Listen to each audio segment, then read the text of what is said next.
Hello everyone, मेरा नाम है अमित और आप देख रहे हैं कौटिल्य कॉमर्स। आज हम लोग एमटीपी मई 2021 का क्वेश्चन नंबर 2 का बी सॉल्व करेंगे, जो इन्वेंट्री वैल्यूएशन चैप्टर का है। आइए क्वेश्चन को पढ़े। क्वेश्चन है, universe limited keeps no stock records but a physical inventory of stock is made at the end of each quarter and the valuation is taken at cost. The company years end on 31st March 2021 and their accounts have been prepared to that date.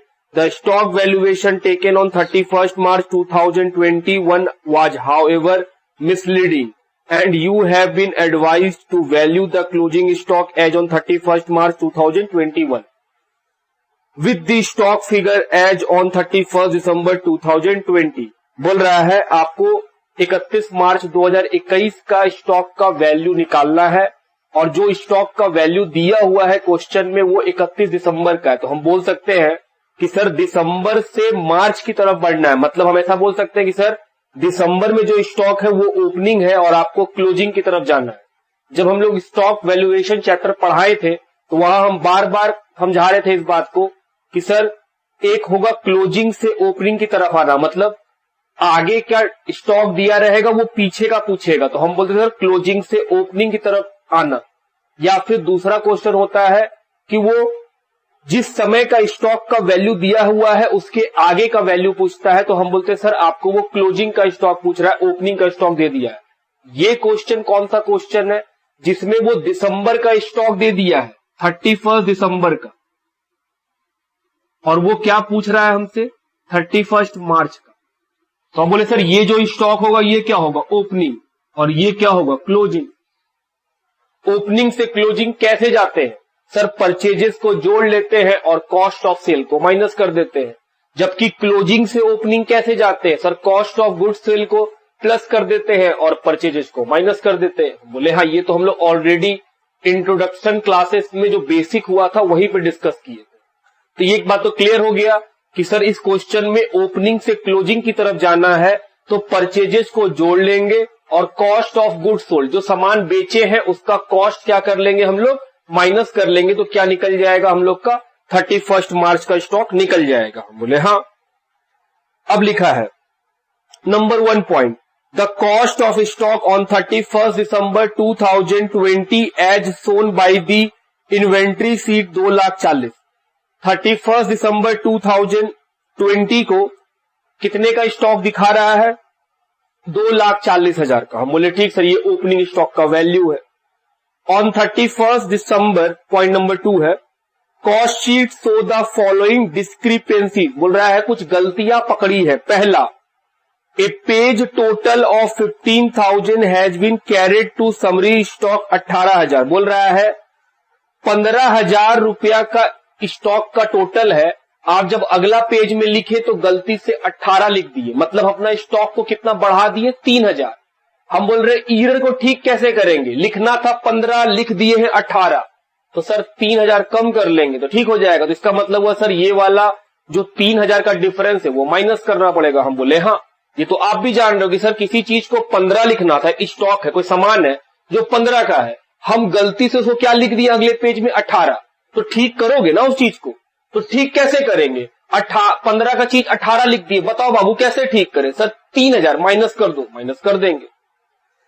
B point, the total of a page had been undercast by 600, बोल रहा है page का total 600 रुपया से कम कर दिए। हमको जितना रुपया लिखना चाहिए था हम अगला पेज में क्या किए, 600 रुपया कम लिख दिए। ठीक कैसे करेंगे सर, 600 रुपया बढ़ा दीजिएगा, ठीक हो जाएगा। तो सर पहला पॉइंट में 3,000 घटाना है, दूसरा पॉइंट में 600 रुपया बढ़ाना है। हम बोले हाँ, अगला पॉइंट पढ़ो। तो पहला जो बात था वो तो खत्म हो गया। Point number 3, invoice of purchase entered in the purchase book during the quarter from January to March 2021 टोटल 2,10,000। लो परचेज का बात बता रहा है, बोल रहा है जनवरी से मार्च के बीच में परचेज किए हैं। हम बोले हाँ सर ये चाहिए था, कितना का, 2,10,000। हम बोले ठीक। Out of this 9,000 related to goods receive prior to 31 December, बोल रहा है इस 2,10,000 में 9,000 का सामान दिसंबर से पहले ही मिल चुका है। तो हम बोल रहे हैं सर जो सामान दिसंबर से पहले ही मिल चुका है, पक्का बात है वो सामान तो यहां पे रिकॉर्ड हो चुका होगा। तो 2,10,000 में इस 9 को क्या करना चाहिए? माइनस, क्योंकि सर वो तो ऑलरेडी यहां इंक्लूड है। हम बोले हाँ। तो सर 2,10,000 में घटा देंगे तो एक्चुअल परचेज मिल जाएगा। हम बोले बिल्कुल। आगे पढ़ो। फिर लिखा है invoice entered in April 2021 relating to goods received in March 12,000। बोल रहा है अप्रैल 2021 में, मतलब यहां पे अप्रैल 2021 यहां पे हमको एक बिल मिला है, इनवॉइस मिला है। कितने रुपए का? 12,000। हम बोले सर यहां पे एक इनवॉइस मिला है 12,000 का। ये वाला जो इनवॉइस अप्रैल में मिला है, ये सामान कब मिल चुका है हमको? बोला है मार्च में ही मिल चुका है। तो हम बोले सर यहां पे हम लोग के पास दो अल्टरनेटिव आ गया। आप सुनना क्या, एक अगर हम ये माने कि जिस दिन हमको सामान मिलता है हम उसी दिन मालिक बन जाते हैं, फिजिकली जिस दिन सामान मिलता है हम उसी दिन मालिक बन जाते हैं, तो हम बोलेंगे सर तब तो ये 12,000 रुपया हमको मार्च में मिला, तो मालिक हम कब बन गए? मार्च में ही बन गए। तो फिर सर आपको इस 12,000 को इस परचेज में जोड़ना पड़ेगा। आप एग्री करते हैं इस बात को?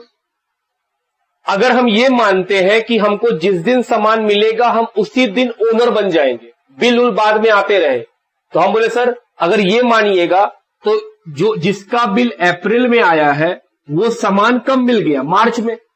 और अगर हम ये एजम्पशन लेके हम बनाते हैं क्वेश्चन को कि सर जिस दिन सामान का ट्रांसफर होता है उसी दिन ओनरशिप आ जाता है, तो हम तो बोलेंगे सर क्योंकि ये 12,000 का सामान हमको यहीं पे मिला था और हम यहीं पे ओनरशिप मान लेते हैं इसका कि मालिक बन चुके हैं, तो हम क्या बोलेंगे कि सर 12,000 का परचेज है ये, जो कि इस साल में आना चाहिए।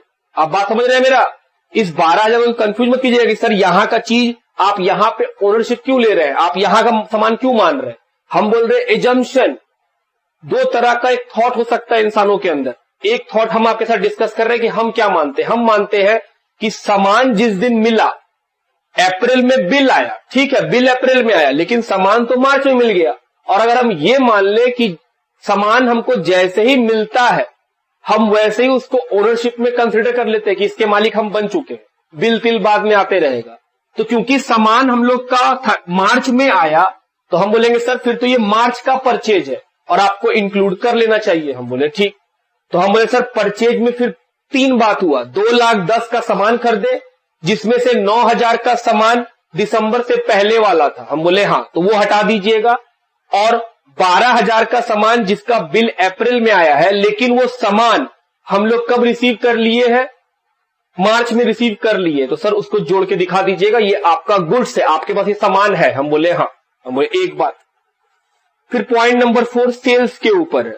बोल रहा है sales invoice to customer total 2,70,000। बोल रहा है 2,70,000 का सामान बेचे। हम बोले सर हाँ ठीक है। जनवरी से मार्च के बीच of this 15,000 related to goods dispatch before 31 दिसंबर 2020। यहां से यहां तक के बीच में कितना का सेल है? 270। फिर आगे लिखा है कि इसमें 15,000 का वो गुड्स है जो कि हम दिसंबर में बेच चुके थे, उसका बिलिंग अभी। हम बोल रहे सर बिलिंग नहीं, बोल रहा है उस 2,70,000 का जो सामान है उसमें कहां गया? 15,000 का सामान जो हम दिसंबर में बेच चुके थे। हम बोले हाँ 15,000 का सामान वो है जो दिसंबर में बेच चुके थे, तो एक्चुअल में अभी कितना बिका है? हम बोले सर 2,70,000 में ये घटा दीजिएगा तो आपको 2,55,000 का एक्चुअल सेल दिखेगा। फिर आगे लिखा है goods dispatch to customer before 31 March 2021 but invoiced in April. बोल रहा है कि 31 मार्च को हम 12,000 का सामान डिस्पैच कर दिए थे कस्टमर को, मतलब सामान मेरे गोदाम से चला गया था, लेकिन बिल कब बनाए उसका हम लोग? अप्रैल में। तो हम बोले सामान अगर मेरा गया है मार्च महीना में तो वो सामान यहां पे सेल दिखाना चाहिए कितने रुपए का? हम बोले मार्च में।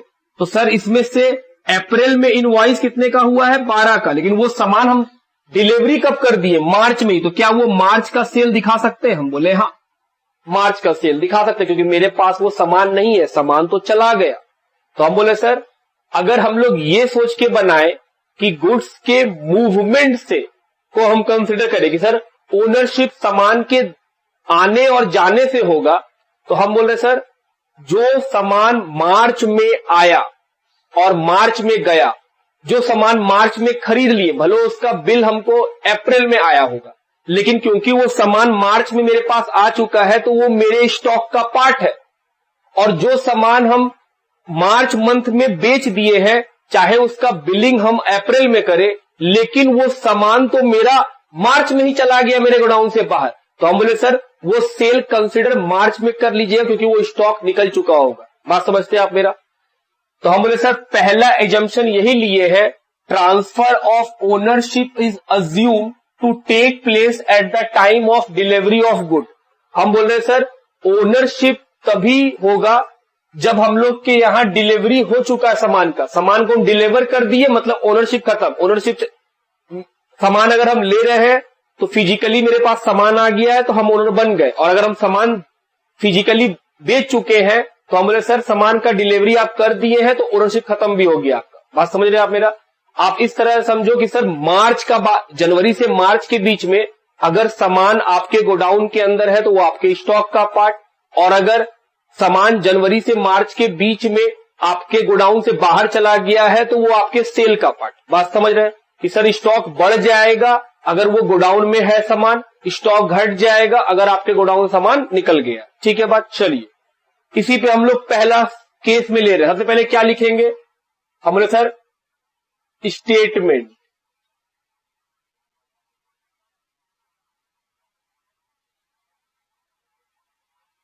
showing valuation of stock as on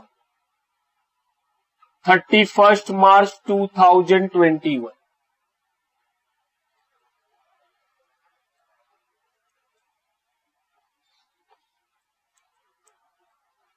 एकदम आराम से समझना।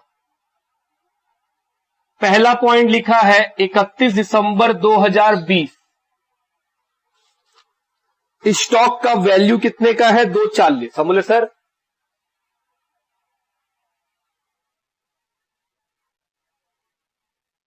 कॉस्ट ऑफ स्टॉक ये किस दिन का है?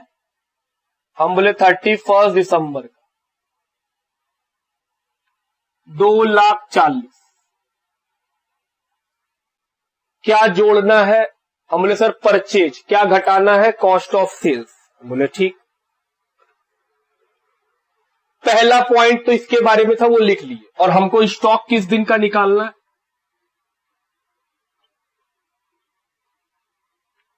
इस दिन का स्टॉक निकालना है, ये पता है 240। पॉइंट नंबर 2, कुछ गलतियां हुई है। क्या? 15,000 का चीज हम 18,000 लिख दिए। ठीक, कैसे करें बताओ? सर, माइनस कर दो। 15 का चीज अगर आप 18 लिख दिए तो लेस कर दो। क्या हो गया? हमने सर, ओवरकास्ट हो गया है।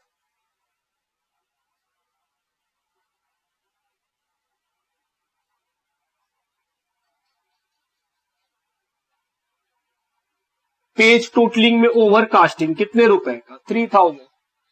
दूसरा बोल रहा है कि पेज अंडरकास्ट हो गया 600 से, मतलब वो 600 कम लिख दिए स्टॉक में, तो सर बढ़ा लो।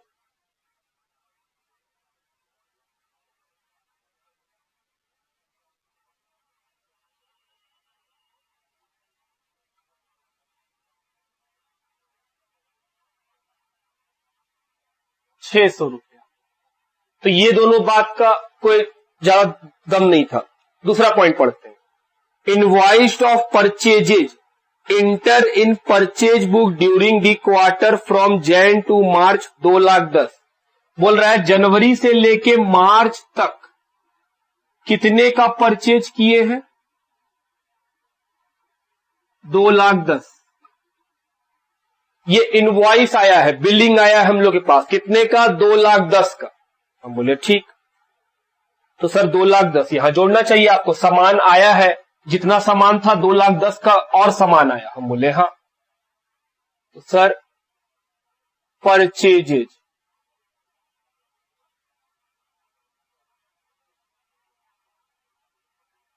ड्यूरिंग Jan to March,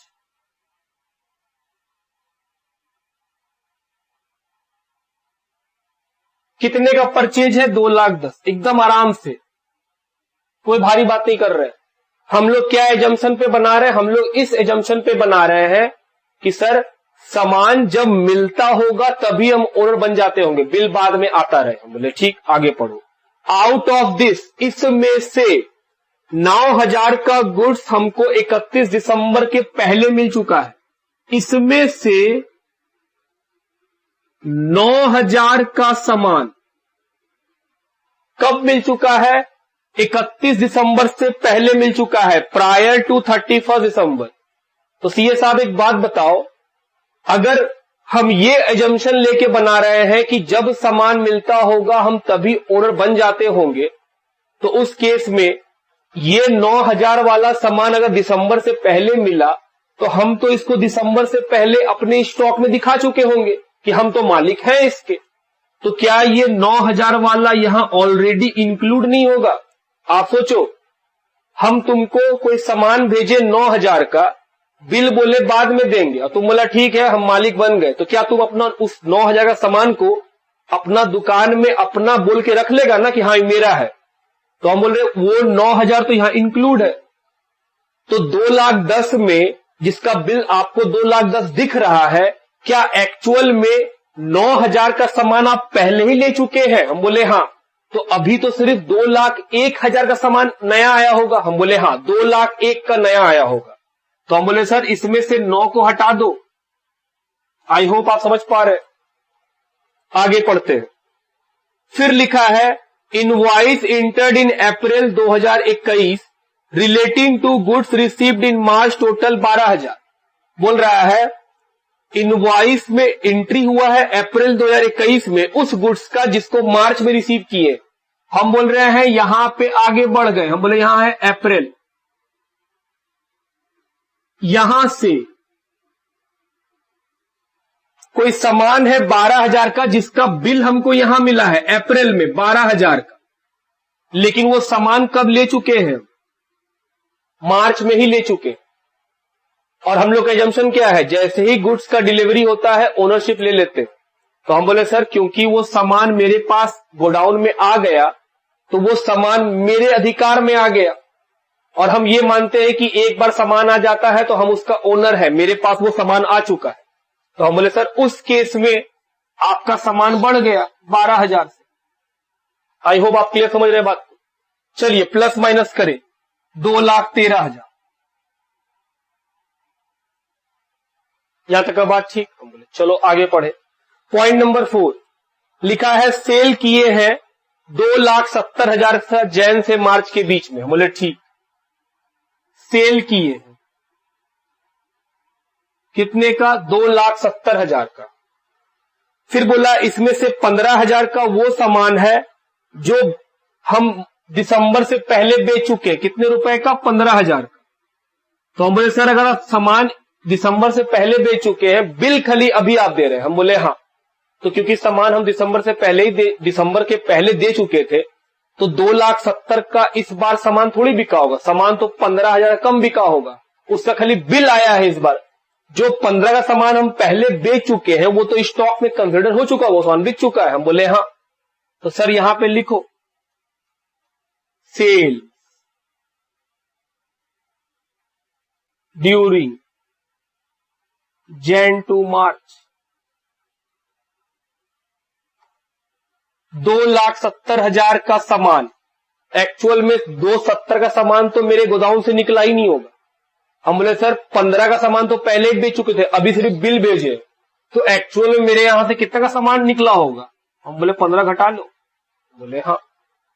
फिर आगे लिखा है goods dispatch to customer before 31 March but invoiced in April, total 12,000।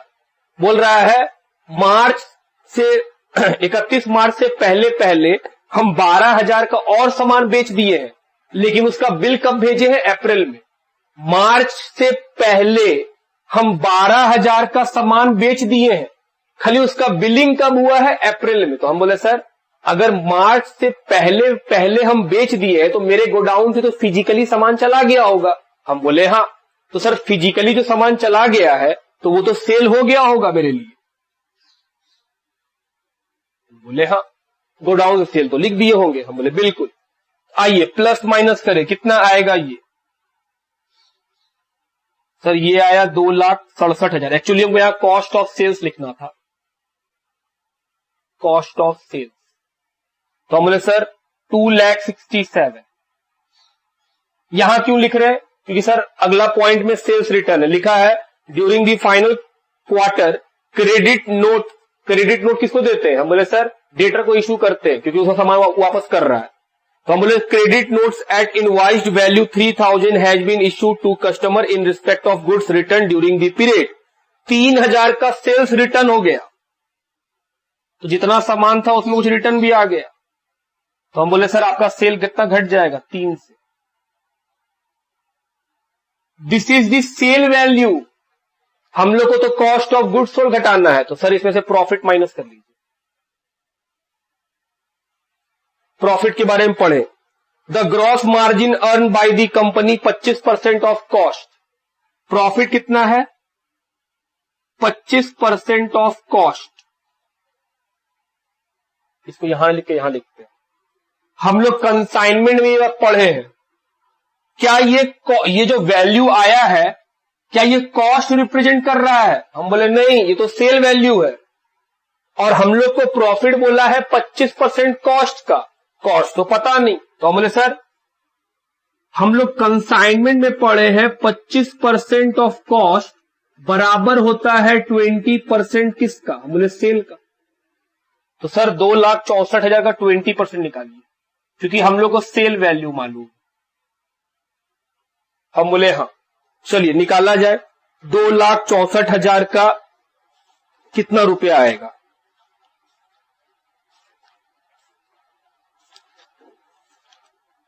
$2,64,000 का 20%, 52,800। चलिए माइनस करके बाहर लिए कितना रुपया? 2,11,200। तो 2,40 में 2 आइटम प्लस करना है, 2 आइटम माइनस करेंगे तो क्या निकल जाएगा? Value of stock.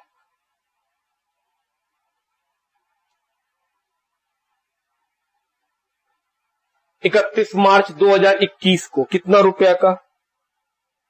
2,39,400।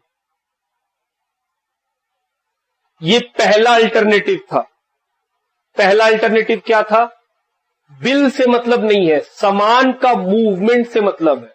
अगर सामान मार्च में इन हुआ तो वो मेरे लिए परचेज है, और अगर सामान मार्च में ही आउट हो गया तो वो मेरे लिए सेल है। हम बोले हाँ। एक और थॉट है, ये हो गया कि सर आप फिजिकल बेसिस पे काउंटिंग करते हैं स्टॉक का। हम बोले हाँ।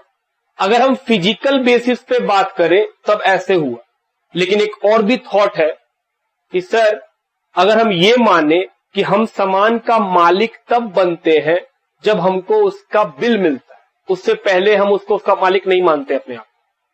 तो हम बोले सर अगर आप ट्रांसफर तब मानेंगे गुड्स का, ओनरशिप का, जब इनवॉइस होता है, तब कुछ आंसर ऐसा ना हो, कुछ और अल्टरनेटिव में आएगा। सेकेंड अल्टरनेटिव वही लिखे हैं, transfer of ownership take place on the date of invoice. जिस दिन इनवॉइस मिलता है उसी दिन हम लोग क्या मानते हैं कि सर ओनरशिप ट्रांसफर हुआ है। हम बोले हाँ, इनवॉइस के डेट पे। तब कैसे बनाएंगे वो भी एक अल्टरनेटिव। बुक किस पे बनाया? बुक इस पे बनाया।